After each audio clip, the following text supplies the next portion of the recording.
Hi, I'm Emily Gillespie, and you're here with me for my weekly live chat here on Instagram.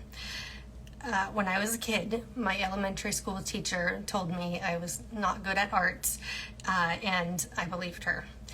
I believed her for so long that it wasn't until I was married and had a small child that I started to change my mind. Now I've rediscovered my creativity and I realize how much joy it brings to my life. I love to cheer on other women and help them reconnect with the things that bring them creative joy.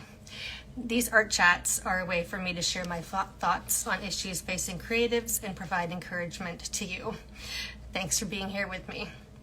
Today I wanted to talk to you about fear of missing out, or FOMO. Fear of missing out shows up in our lives when we feel like something is lacking.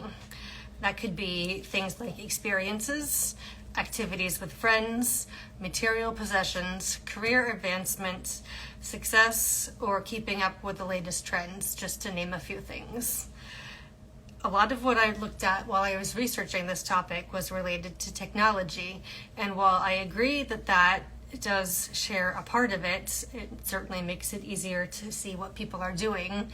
I think fear of missing out extends further than that.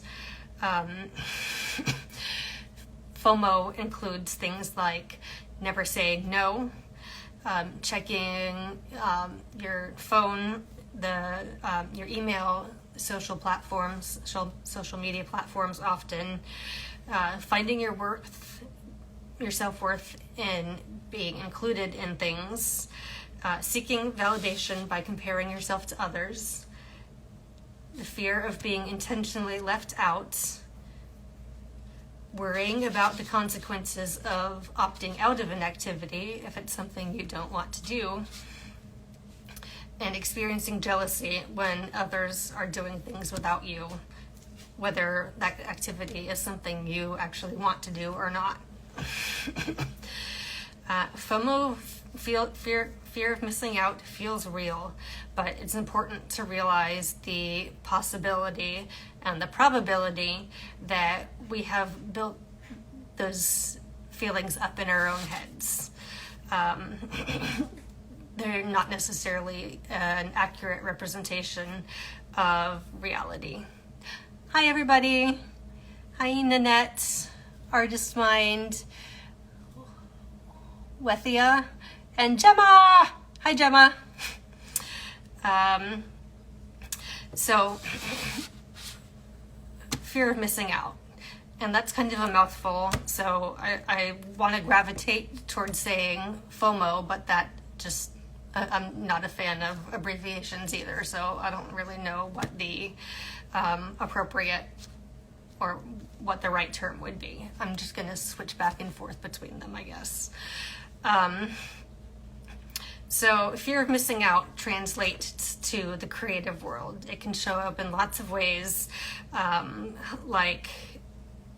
just here's some example thoughts. You could think, I'm not posting enough on Instagram, on my blog, on Facebook, Twitter, Threads is the new thing now. I have to get into that specific workshop, so I'm not the only one who doesn't learn about XYZ, whatever technique or activity. It could show up like I missed an art club meeting and everyone else was there and they bonded and did stuff without me. I don't have the cool, new, fun art supply that everyone else is using. I didn't get invited to an artist gathering, and I'm the only one. The fear of missing out results in lost time and productivity, and it can lead to disappointment, jealousy, depression, anxiety, and frustration, and lots of other side effects. So how do we fight back against that? And I kind of thought about that, and this is what spurred this whole conversation. I saw a post on Instagram that just said JOMO, JOMO, with the explanation that we should look at the joy of missing out instead of the fear of missing out.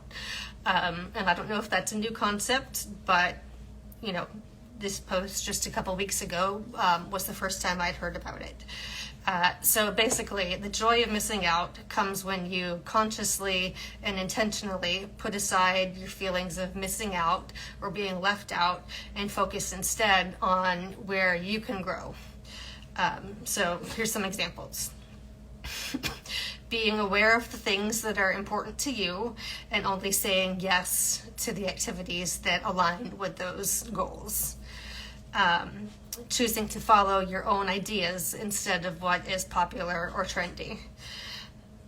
Focusing on advancing your own goals and not trying to keep up with what other people are doing. Knowing what makes you happiest and what you think is fun and doing those things. Pursuing original ideas and thoughts rather than blindly going along with what other people are doing or saying. And being content with who you are and where you are in life, and comparing yourself to other people less. Making these purposeful choices definitely isn't easy, but I've found in my experience that it becomes more natural as I get older. I care less about what people think, and I care more about the things that I want to do. It's easier to say no to things that I don't agree with, or rather that don't agree with what I want to accomplish. Joy of missing out allows you to get to know yourself better, and it results in embracing things in life that are real, like your relationships, your goals, being in the present, being focused on the people that are around you instead of wishing you were somewhere else. So I've found a couple strategies that have been helpful for me, and some of these, again, they're not new. They're not new to me, but in the context of joy of missing out, they're applicable. So 1, get rid of the input. And a lot of times the input is digital.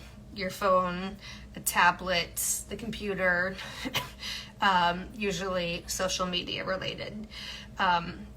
Put that away. Walk away. Just get away from it for a while. You'll feel a lot less anxious simply by not being aware of what other people are doing. Going along with that thought, be present with what you're doing instead of worrying about other people. Enjoy the moment you're in. Enjoy the people around you, and just be present and focus on that. That what's right in front of you is what you need to be doing right then. And I'm really bad at that, just letting you know. My husband's laughing at me. The next thought, the strategy, is that you should really cultivate relationships with the people who support the things that you are interested in. Hi, Summer. Of course, there's a give and take in any healthy relationship, whether it's a friendship, co-workers, family, neighbors, whatever it might be. But it's important that you surround yourself with people who understand and encourage you, and vice versa. People will not be offended if you choose to spend an afternoon pursuing something for yourself that you enjoy. Whether that's just like an artist date day, going to the museum, reading, writing, spending time with your family, making art, whatever. If they're really your friends, if they support you, they're not going to be upset. They're going to encourage you to do those things. embrace your individuality and realize the things that you're passionate about are the things that make you you. Your gifts are what makes you special.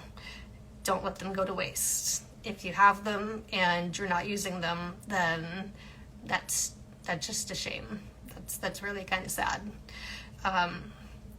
So a few minutes ago, I gave you a couple examples of things that were like damaging creative thoughts. So here's a couple ways to counter those thoughts. I'm not going to worry about what I should be doing online because I am intentionally moving forward and growing in other ways. Maybe I didn't get to that art workshop that I really wanted to go to, but I can use my free time to develop my skills on my own. I missed an art club meeting because I decided the alternative activity was more important to achieving my own goals. Even if I don't have that fancy art supply that everyone else is using, I can still be creative and come up with new uses for the materials that I do have. Maybe that gathering wasn't meant for me and I didn't actually miss out on anything at all. So for each negative fear of missing out thought, there's a positive spin you can put on it. Think about it this way. If you give in to the fear of missing out and accept and internalize those destructive thoughts, you're bringing negativity into your heart and your mind, and you're saying no to your own dreams. Is that something you want? It probably isn't. It's not something I want. So choosing to see joy around you and being content with where you are does take an attitude shift. Instead of thinking about what you're losing, think about what you have gained and the possibilities that are opening up for you. So instead of the fear of missing out and thinking, what am I missing? What are people doing without me? What if we reframe that question to be, what am I missing out on if I do not prioritize my own needs, goals, and interests?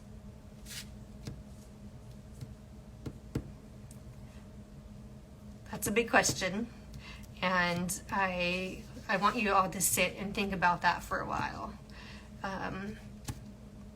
I just came up with that while I was putting my notes together for this, and it really kind of gives some perspective. So thanks for listening. I'm glad you joined me for this week's art chat. I hope you've gained some new ideas and inspiration and some things to think about. Make sure you're following me here on Instagram, and you'll get notified of future episodes. Or you can subscribe to my newsletter, and the link for that is right in my Instagram profile link. I'll see you guys next week for a new episode where I'll be talking about creative self-care. So have a great week. I hope you join me, and see you next time. Bye.